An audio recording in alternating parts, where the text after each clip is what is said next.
Exercice 3, on considère 12 atomes X1 et X2 appartiennent au même élément chimique X. Cet élément se trouve à la troisième ligne du tableau de la classification périodique. Qu'est-ce que ça veut dire? La troisième ligne du tableau de classification périodique, c'est-à-dire la troisième période. Donc, il est qu'un fait la troisième période, c'est-à-dire quoi? Combien de couches? شحال تكون عنده من couches? تكون K ou L ou M. لأن قلنا النمبر ديال لا بيريود تعطيني فكرة على شحال عندي من طبقة مفهوم. Donc puisque cet élément X appartient à la troisième période, alors il contient trois couches K, L et M. D'accord? La A, quel est le nom de sa couche externe? Donc puisqu'il contient trois couches, alors la couche externe c'est la couche M. D'accord? À quelle période correspond cette couche? Donc la couche M, c'est-à-dire la troisième couche, correspond à la troisième période. D'accord? Petit c, quel est le nombre maximal d'électrons que peut contenir cette couche? هذيك لا كوش الاخرى اللي هي لا كوش ام شحال تقدر يكون فيها من الكترون. دونك هنايا بالنسبه لزد بوغ زد انفيريور ايكال 18 بالنسبه للمقرر ديالكم عندكم زد بين 1 و 18 مفهوم ما تتفوتوش 18. دونك ك شحال فيها من الكترون؟ فيها 12 الكترون. ال فيها 8 هي 10. دونك شحال بقى لكم من 18؟ بقات 8. دونك لا couche M peut contenir 8 électrons. D'accord? Pour Z inférieur ou égal à 18. Donc voilà la correction. Petit a. Donc à quelle période X appartient à la troisième période? Voilà. Donc la couche externe c'est la couche M. Et la couche M correspond à la troisième période. D'accord? Donc pour Z inférieur ou égal à 18, la couche M peut contenir 8 électrons. Deuxièmement, cet élément appartient à l'avant-dernière colonne du tableau de la classification périodique. La question, à quelle famille appartient-il? Donc d'après le tableau périodique que vous avez dans le cours, donc l'avant-dernière colonne, il correspond à la famille des halogènes. D'accord? Voilà le tableau périodique. Donc vous voyez que la dernière colonne, il correspond au gaz rare. Mais l'avant-dernière colonne, c'est la famille des halogènes. D'accord? Petit p, quel est le nombre d'électrons que possèdent les atomes de l'élément X sur leur couche externe?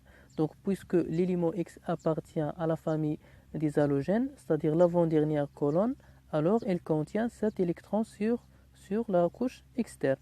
Donc on va voir ça dans le tableau périodique. Voilà le tableau périodique. Donc pour la famille des halogènes, l'avant-dernière colonne, vous voyez que les éléments qui appartiennent à cette famille-là, ils contiennent 7 électrons sur la couche externe. Donc pour fluor, vous avez 7 sur L. Et pour le chlore, vous avez 7 sur la couche externe M. C.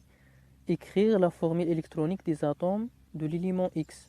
Donc puisque l'élément X appartient à la troisième période, c'est-à-dire qu'il contient combien de couches? Il contient 3 couches. Et puisqu'il appartient à la famille des halogènes, l'avant-dernière colonne, donc elle a 7 électrons sur la couche externe. Donc je peux déduire facilement la configuration électronique. Donc c'est K2, L8 et M7. D'accord? Petit d, quel est le nombre total d'électrons que possèdent les atomes de l'élément X? Donc le nombre total, c'est quoi? C'est la somme. Donc 2 électrons plus 8 plus 7, ça donne combien? C'est 17. D'accord? Voilà la correction. Voilà la configuration électronique, c'est ça.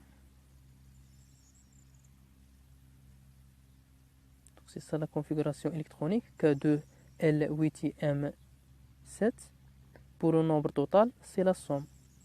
2 plus 8 plus 7, c'est 17 électrons. Troisièmement, quel est le nom de l'élément X? Donc, puisque pour un atome neutre, le nombre d'électrons est égal à le nombre de protons. Et puisqu'on a trouvé le nombre d'électrons est égal à 17, alors le nombre de protons est égal à aussi 17. Donc, c'est-à-dire Z est égal à 17. Et lorsqu'on cherche dans le tableau périodique l'élément qui a le numéro atomique Z est égal à 17, on trouve qu'il s'agit du chlore. D'accord? Petit a, expliquer la différence entre un atome et un élément. D'accord? Donc l'élément, c'est l'ensemble. La définition de l'élément, c'est l'ensemble des entités, les entités qui sont atomes ou les ions, qui ont le même Z. C'est-à-dire tous les atomes ou bien les ions qui ont le même numéro atomique Z, ils constituent un élément. Par exemple, l'élément du carbone, il contient l'atome du carbone 13, l'atome du carbone 14 et le carbone 12. D'accord?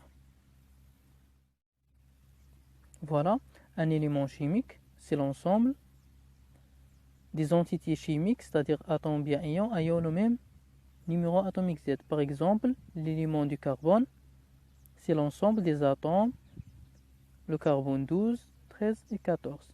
D'accord? Petit p, on donne A est égal à 35 et A2 est égal à 37. Donner les constituants des atomes X1 et X2. D'accord? Donc maintenant, on va chercher les constituants, c'est-à-dire le nombre de protons, le nombre d'électrons et le nombre de neutrons. Voilà. Pour l'atome qui a le nombre de masse égal à 35, donc j'ai ici 17 protons, 17 électrons, et j'ai la relation A est égal à 1 plus Z, donc je tire N, le nombre de neutrons. D'accord? La même chose ici, donc 17 protons, 17 électrons et 20 neutrons. Qu'est-ce que vous remarquez? Ici, j'ai même nombre de protons et d'électrons, même nombre de protons et d'électrons. Mais ici, j'ai 18 et ici, j'ai 20. Donc, la seule différence entre ces deux atomes-là, c'est le nombre de neutrons. La dernière question, comment appelle-t-on le rapport qui existe entre ces deux atomes? Donc, on a vu que l'atome X1 et l'atome X2, ils se diffèrent juste par le nombre de neutrons. Donc, lorsque vous avez deux atomes ou bien un nombre d'atomes qui ne diffèrent que par le nombre de neutrons, alors il s'agit des isotopes. D'accord? Voilà. On a le chlore 35 et le chlore 37 ont le même Z. Vous remarquez qu'ils ont le même nombre de protons, mais le nombre de masse, c'est-à-dire le nombre de neutrons, est différent, alors il s'agit de deux isotopes. D'accord? Donc les atomes qui ne diffèrent que par le nombre de neutrons, ils sont appelés des isotopes.